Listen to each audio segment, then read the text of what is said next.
আবার একটু তো শরবত দিবি রে বিজলি। আমার শরবত খাবি? আহারে সোনার সান পিতলা গুগু, আমার শরবত খাওয়ানোর শখ হইছে। আয় খা।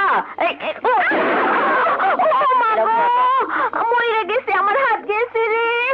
আসো, ওই যে দেখা যায়, ওই রইল কি আমার বেহেস খানা। আসো, কোনো অসুবিধা হইব না। আরে ফাটাফাটি, এই হিরো দেখে আমাকে মহল্লা ইন করতেছে। আহারে বিজলি, এইবার তোর ফাটাফাটি হয়ে যাইব। হাই হিরো, এই নাও এক গ্লাস শরবত খাও, ঠান্ডা শরবত। না না, তো শরবত খাওয়া লাগবে না, তো শরবতের মধ্যে সব রং। মনে সব রং মিশাইয়া আমি শরবত বানাই, আর এই শরবত খাইয়া এরা আমার দিকে চাইয়া থাকে। না এবার আমি পাইছি হিরো রে। নাও হিরো, এক গ্লাস শরবত খাও। না, আমার কাছে তো আরে নাও, কোনো টাকা লাগবো না। টাকা লাগবে না। না, তুমি একটু ভালোবাসা দিলেই হইব। জি, ভালোবাসা? খাও, ফাটাফাটি শরবত।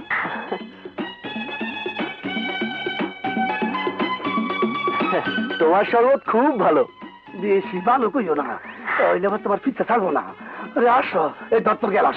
আরে আসো তো, দত্তর সব ভালো, ফাটাফাটি। এতদিনে আমি আমার একজন মনের মানুষ পাইয়া গেছি। ওস্তাদ, এই বিছানায় শুইয়া পড়ো। আরে শো তো, আরাম কইরা তুমি ঘুমাও। আমি যাই, তোমার খাওয়ার ব্যবস্থা করি গা। ওই মর্জিনা, আরে গেলি কই? আরে ওই সেমরি।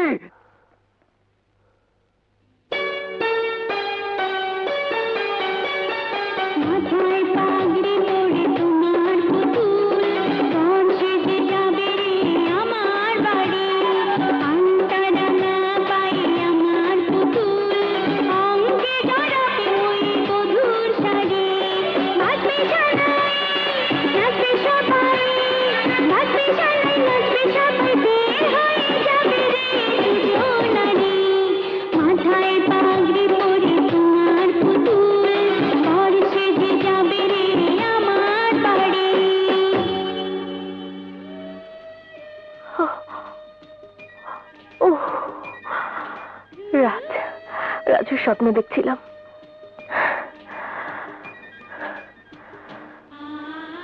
রাজু, রাজু তুমি কোথায়? যেখানেই থাকো, যত দূরেই থাকো, তুমি আমার মনের মণিকোঠায় বসে আছো। ভালোবাসার মাধুরী দিয়ে সাজিয়ে রেখেছি আমাকে আমি তোমার জন্য। তুমি কোথায়?